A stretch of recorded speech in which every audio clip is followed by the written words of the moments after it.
Hi guys, how are you all today? Welcome back to my channel. When 2024 had just started, I made a promise to myself to be more intentional with my year ahead. And every single day, I try to make intention a part of my life in any capacity. In today's day and age, all of us have really cluttered minds in the sense that there's always something or the other going on. Our minds have more chaos than calm in them. And you would agree with me when I say that there is so much that we are constantly thinking about. There's so many ideas, so many thoughts, so many emotions, so many feelings that we're not able to express very openly. So this year I had decided I wanted to live a simpler, calmer, a life full of more intention so that it's more wholesome, more holistic, more balanced in every sense. So here are 8 things that I quit to live a simpler life, and when I say simpler, I mean a life where I was leveling up. Point number 1 is I quit the hustle culture. Back in 2022, I think I was all about embracing the hustle, doing as much as I can, and what did that leave me with? I was burnt out at the end of every single day, not wanting to do more the next day. What I'm doing now is taking a step back, reflecting on when a certain thing can be done. Do I really need to finish it today, or is it just to make myself happy? Don't get me wrong, hustling is fine. In fact, you need to hustle. However, if you're planning on working long term, you need to learn how to balance. Yes, in those initial few years, you're full of motivation, you really want to hustle. Good for you. That's how it should be. However, when you reach that point where you're like, you know what, I have other things that I want to do as well. I have my family that I need to look after. I need to take out time for my health. That's when you realize it cannot always be hustle, work, grind. That is not sustainable. You will end up burning out. I used to take up as much work as would come on my plate, especially during peak season, which is around Diwali, Christmas, without thinking how much mental, let alone physical damage is going to do to me. And that was just not sustainable. I used to feel so burnt out. Hustling is fine, but when you go into the extreme side of it, that's when it starts getting dark and you don't want to go there. This is a conscious choice you have to make. You have to put a downtime. You have to say, okay, 6 p.m. I'm going to stop working. If there's nothing urgent, we take it up the next day. That's what I've started doing as well, and I would highly recommend you do this. The second thing I quit was I quit making opinions of others my core beliefs. There are so many people who are close to you in your life, especially your family, and when they say something where they have an opinion of their own, more often than not, we end up making those our beliefs. What my parents are saying, what my grandparents are saying, what my friends or my teachers are saying is the ultimate truth. You can still respect and love them while understanding that this is not something you are entirely aligned with. Our parents, our grandparents, our teachers, our friends, they're all as human as we are. They all have beliefs that they formed. There are so many things that our grandparents or our parents' generation does not understand that we understand in a better way. I'm not saying one is right and one is wrong. I'm just saying you can have your opinions without thinking that someone else's opinions need to form your core beliefs. You always have the option of saying to yourself, it's fine if they want to believe that. Here is what I believe in. I started learning this when I started reflecting more into generational trauma, which is a whole other video that I can make. I'm still learning more about it. I love diving deep into this subject because it makes me reflect so much more on why I am feeling a certain way. Every person on earth has gone through good things and bad, and sometimes the bad things end up going forward and forward in the chain reaction, and they end up coming to us. Instead of fueling this, it's important to question, is there something that I want to carry forward with me as a belief? And if not, it is always okay to change this. The next thing I quit to level up my life was I quit trying to be on every platform. Back in the day when Musical.ly was a thing, I was on Musical.ly. Back in the day when TikTok was a thing in India, I used to be on TikTok. I was also on Instagram and YouTube and LinkedIn and Twitter, until I realized, you know what, these aren't even platforms I resonate with. When I was in my undergrad, I was asked to sit for placements, and I was like, you know what, I don't want to sit for placements. I just want to do YouTube and Instagram. I have monetized it enough to be able to do it full time, so I'd rather focus on that. And a lot of my professors thought I'm making a big mistake, but there was this one professor who told me, जितने boards में अपने पैर रखोगे ना,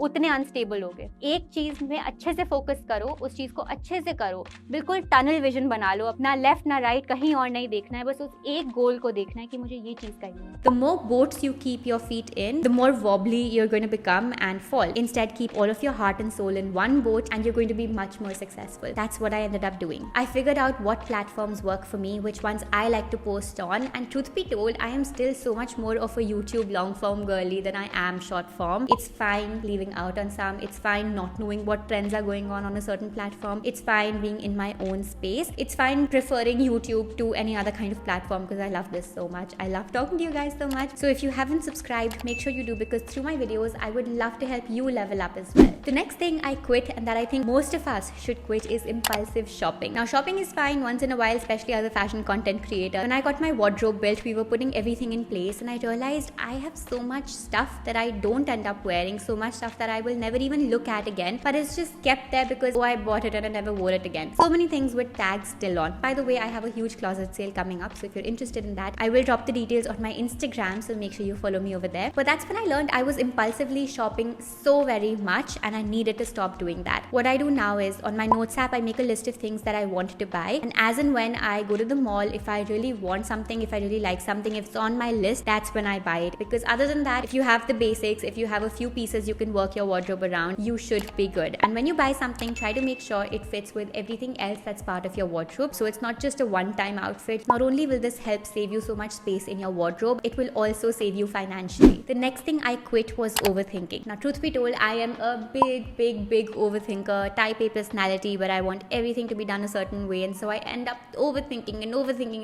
to the point where I would start having headaches. That's how much I would overthink, and I really needed to stop this. I was reading this book called Let It Be Easy, and it is a book that I would highly recommend all of you to read. It is, if you ever find yourself in this space of overthinking way too much, just order this book for yourself. I read this book when I was doing my masters in London, when I was staying alone. That's when my overthinking problem just skyrocketed. So when I bought this book, I read it. Every time I would find myself overthinking or being confused, I asked myself, how can I make this smoother for myself to navigate through? There are so many times when I want to do something in a certain way, something just comes in between, obstructs, and I'm not able to do it the way I want to do it. In that moment, I ask myself, all right, well, this has already happened. And then I do this whole self-talk where I have to unlearn everything I've learned about how I want a certain thing to be done, and I tell myself how this new way of doing things might be better. I'm sure there are more, and in fact even better strategies that you can come up with, but to live a simpler life, a life where you are wholeheartedly involved, invested, where you want to grow and level up, you need to be able to control your overthinking. Similar to overthinking, I also quit the cycle of never-ending decision making. When faced with a confusing situation, earlier I literally used to be contemplating for hours and hours until I learned to be more in my feminine energy and to be more intuitive and to trust my intuition. When you go out shopping, you try a bunch of things. Deep down, you already know what you like. It's just that we wait for approval from others, we wait for validation, but deep down, we already know what we really like, right? Similarly, for me, the strategy I devised was, when you have to make a decision in life, there are two ways to go about it. The first way is the more rational approach, where you weigh the pros and cons and you see, okay, which one's working for me. But when it's something as simple as buying clothes for yourself or choosing between two things where there's no do or die situation, trust your intuition. We all know what we inherently really like in our bones. It's just that sometimes taking that leap of faith and trusting our gut instinct takes effort and practice. The next thing I quit to simplify and to level up my life was using my phone early on in the morning. My screen time was exceedingly high. I'm ashamed to even tell you my screen time. I'd love to know what your screen time is in the comment section, and then maybe it gives me enough motivation to share mine as well, because mine was exceedingly high. Every morning I would wake up, scroll through Instagram, reply to messages, and that would just put me in such a negative headspace. It would make me feel like I'm not doing enough, and people all over the internet are doing so much more. They're traveling so much. They're living this life that I ideally would want to live, and I would just go down into that rabbit hole. Then when I went out of my room for breakfast, I would go out in a more negative state of mind. I would carry that mood with me. So simple activities like enjoying breakfast or sitting with my family, I would do these with that same negative headspace and not be in a cheerful, positive space, or even just a neutral state of mind, because let's be honest, we can't be happy all the friggin' time. So now when I wake up in the morning, 7:30 to 8, I like to read, then I'll go take a shower, freshen up, I'll go for breakfast, then I will start using my phone. So that gives me enough me time, enough positive energy to start my day on a good note. The last thing I quit to level up my life was I quit having a negative relationship with food. Back in the day, I would operate on extremes. Either I would eat a lot of junk, or I would calorie count so hard that I was starving myself. With both of these, I had such a negative relationship with my food. I would not enjoy it. I would not want to eat it. If I ate it, I would then start feeling really bad about it. I followed so many different dietitians, coaches, until I realized what my mom and my grandmom have been saying for years and years. That is the ultimate truth. You have to live a balanced life, and in order to make anything sustainable, you cannot operate on extremes. So now I eat my meals. If I'm going out, I enjoy with my friends, but then I also like to balance it out with maybe veggies or soup in the evening. Even if I was calorie counting, I started feeling like carbs are not the enemy. If I'm working out, I need to take carbs, and when my